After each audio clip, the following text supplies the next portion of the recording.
61वां अध्याय पुनाम नरकों का वर्णन, पुत्र शिष्य की विशेषता एवं 12 प्रकार के पुत्रों का वर्णन, सनत कुमार ब्रह्मा का प्रसंग, चतुर्मूर्ति का वर्णन और मुरु वध। ब्रह्मा ने कहा, परस्त्री से संगत होना, पापियों के साथ रहना और सब प्राणियों के प्रति किसी भी प्राणी के साथ कठोरता का व्यवहार करना पहला नरक कहा गया है। फलों की चोरी, अच्छे उद्देश्य से रहित घूमना, अवावरापन एवं वृक्ष आदि वनस्पतियों का काटना घोर पाप तथा दूसरा नरक कहा गया है। दोष युक्त एवं वर्जित ग्रहण न करने योग्य वस्तुओं का लेना, जो वधों के योग्य नहीं है उसे मारना अथवा बंधन में डालना, बंदी बनाना और अर्थ मतलब धन रुपये पैसे के लिए किया जाने वाला विवाद मुकदमा उठाना तीसरा नरक होता है। सभी प्राणियों का भय देना, संसार की सार्वजनिक संपत्ति को नष्ट करना तथा अपने नियत धर्म नियमों से विचलित होना चौथे प्रकार का नरक कहलाता है। पुरुषचरण आदि तांत्रिक अभिचारों से किसी को मारना, मृत्यु जैसा अपार कष्ट देना तथा मित्र के साथ छल शब्द, झूठी शपथ और अकेले मधुर पदार्थ खाना पांचवा नरक कहा जाता है। पत्र मतलब पुष्प आदि एवं फल चोरना, किसी को बाधा मतलब बंधुआ बनाए रखना, किसी के किसी के प्राप्य की प्राप्ति में विघ्न बाधा डालकर उसे नष्ट कर देना, घोड़ा गाड़ी आदि सवारी के जुए आदि सामानों की चोरी कर लेना छठा पाप कहा गया है। भुलावे में पड़कर राजा के अंश का चुरा लेना एवं मूर्खतावश साहस कर राजपत्नी का संसर्ग एवं राज्य का नुकसान करना सातवां नरक कहा जाता है। किसी वस्तु या व्यक्ति पर लुभा जाना, लालच करना, पुरुषार्थ से प्राप्त धर्मयुक्त अर्थ का विनाश करना और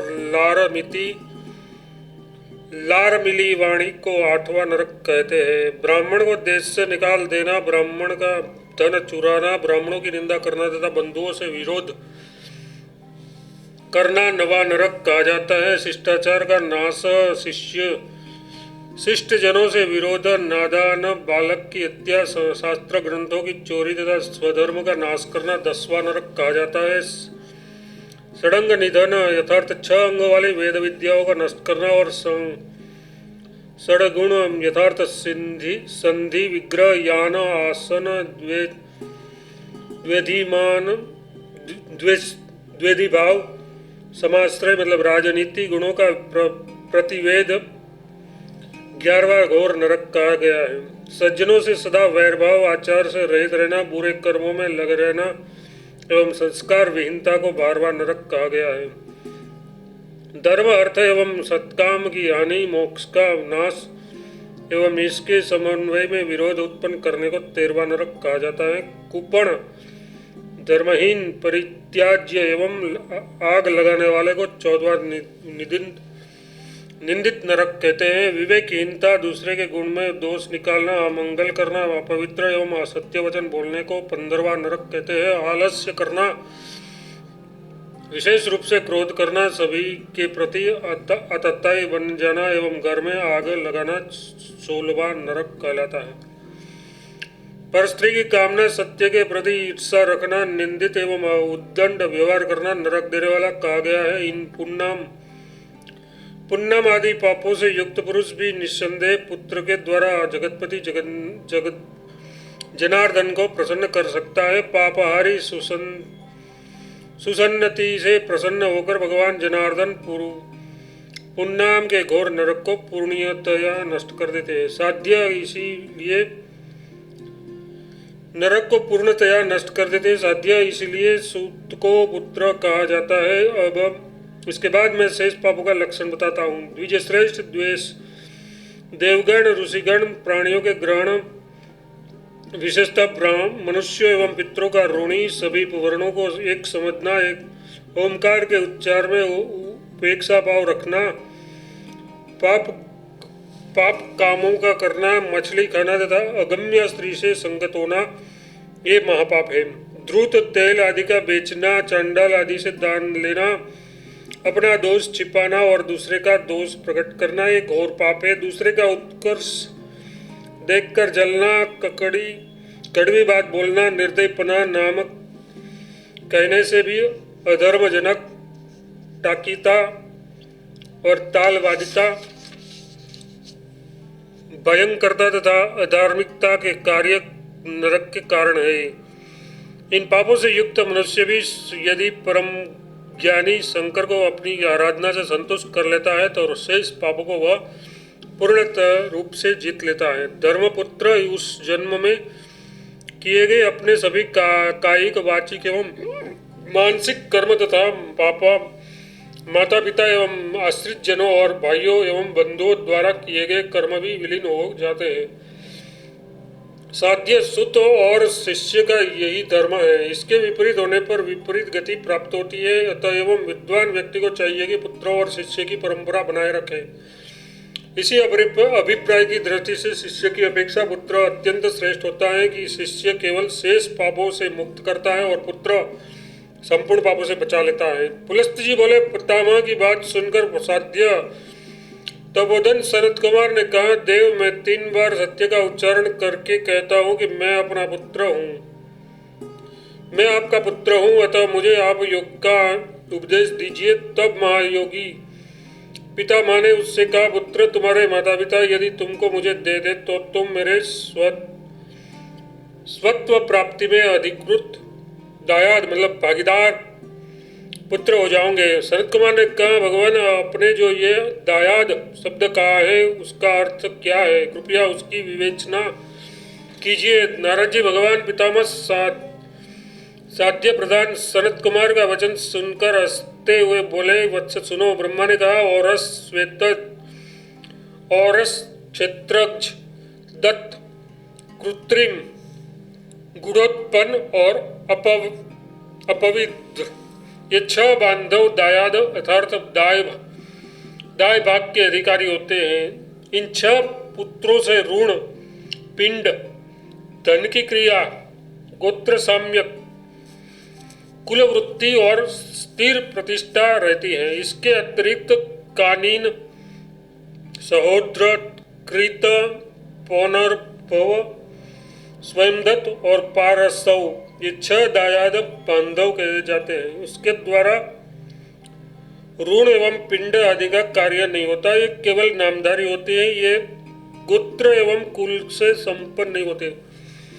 सनत कुमार ने उसकी बात सुनकर पुनः कहा, ब्राह्मण आप इस सभी का विशेष लक्षण मुझे बताइए। उसके पश्चात देवों के स्वामी ब्रह्मा ने कहा, पुत्र इन्हें मैं विशेष रूप से बतलाता हूँ, सुनो। अपने द्वारा उत्पन्न किया गया पुत्र औरस कहलाता है। ये अपना ही प्रतिबिंब होता है। पति के नपुंसक उन्मत्त मतलब पागल या व्यसनी होने पर उसकी आज्ञा से अनातुरा मतलब काम वासना से रहित पत्नी जो पुत्र उत्पन्न करती है उसे क्षेत्रज कहते हैं। माता पिता यदि दूसरे को अपने पुत्र को सौंप दे तो वह दत्तक या गोद लिया हुआ कहा जाता है। श्रेष्ठ जन मित्र के पुत्र और मित्र द्वारा किए गए पुत्र को कृत्रिम पुत्र कहते हैं।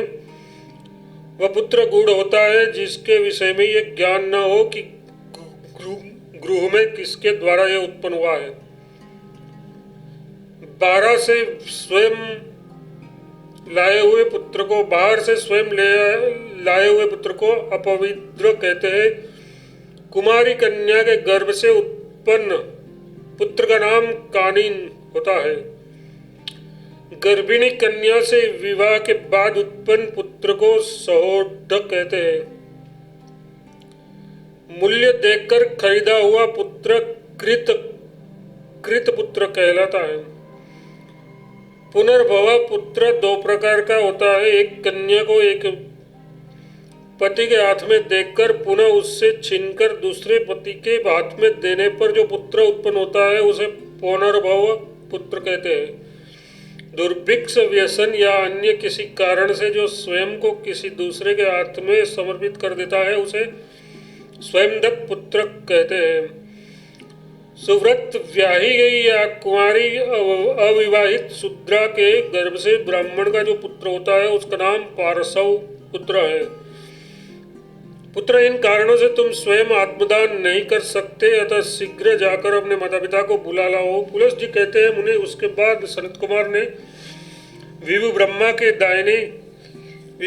के कहने से अपने माता पिता का स्मरण किया। नारद मुनि वे दंपति पितामह का दर्शन करने के लिए वहां आ गए। धर्म और अहिंसा दो ब्रह्मा को प्रणाम कर बैठ गए। उसके सुख से बैठ जाने पर सनत कुमार ने यह वचन कहा। सनत कुमार ने कहा, तात, मैंने योग जानने के लिए पितामह से प्रार्थना की थी। उन्होंने मुझसे अपना पुत्र होने के लिए कहा था, अतः आप मुझे प्रदान कर दे।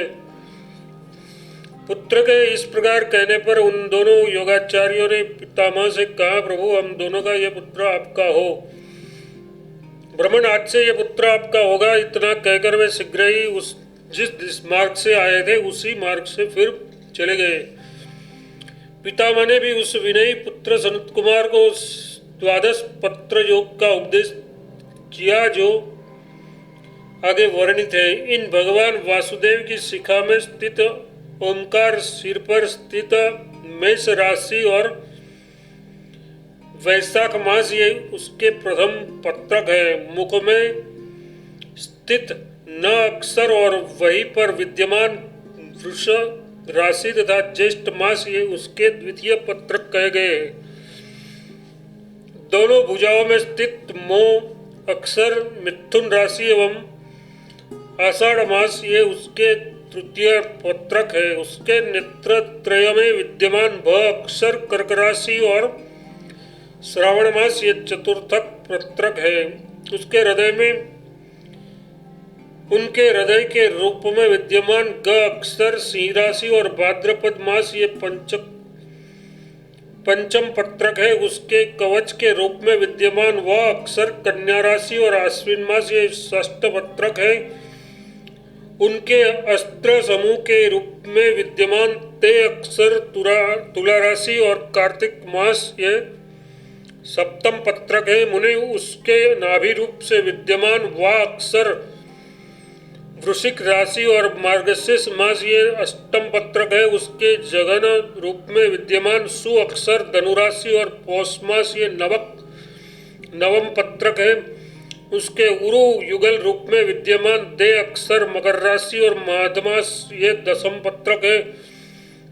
उनके दोनों घुटनों में रूप में विद्यमान वा अक्षर कुंभ राशि और फाल्गुन मास ये एकादश पत्रक है। उसके चरण द्वय रूप में विद्यमान यह अक्षर मीन राशि और चैत्र मास ये 12 पत्रक है। यही केशव के 12 पत्र है।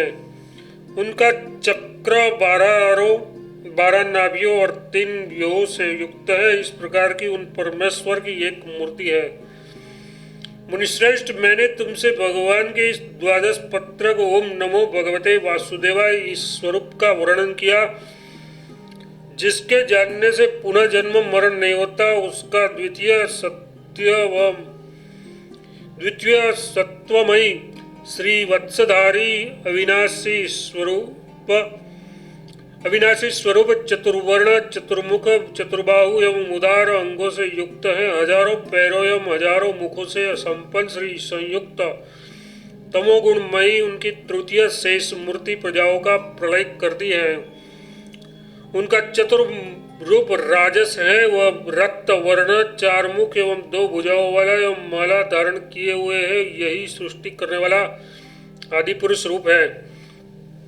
मामुनि, ये 3 व्यक्त मूर्तियां अव्यक्त मतलब अदृश्य तत्व से उत्पन्न होती है। उससे ही मरीचि आदि ऋषि तथा अन्य हजारों पुरुष उत्पन्न हुए हैं। मुनिवर, तुम्हारे सामने मैंने विष्णु के अत्यंत प्राचीन और मति पुष्टिवर्धक रूप का वर्णन किया है। अब आगे की कथा सुनिए। दुरात्मा मुरु यमराज के कहने से पुनः उन चतुर्भुज विष्णु के पास गया। मुने, मधुसूदन ने आए हुए उससे पूछा, असुर, तुम किस लिए आए हो? उसने कहा, मैं तुम्हारे साथ आज युद्ध करने आया हूँ। असुरारी मतलब विष्णु ने फिर उससे कहा, यदि तुम मेरे साथ युद्ध करने के लिए आए हो तो ज्वर से पीड़ित के सदस्य तुम्हारा हृदय बारंबार क्यों कांप रहा है? मैं तो कातर के साथ युद्ध नहीं करूंगा।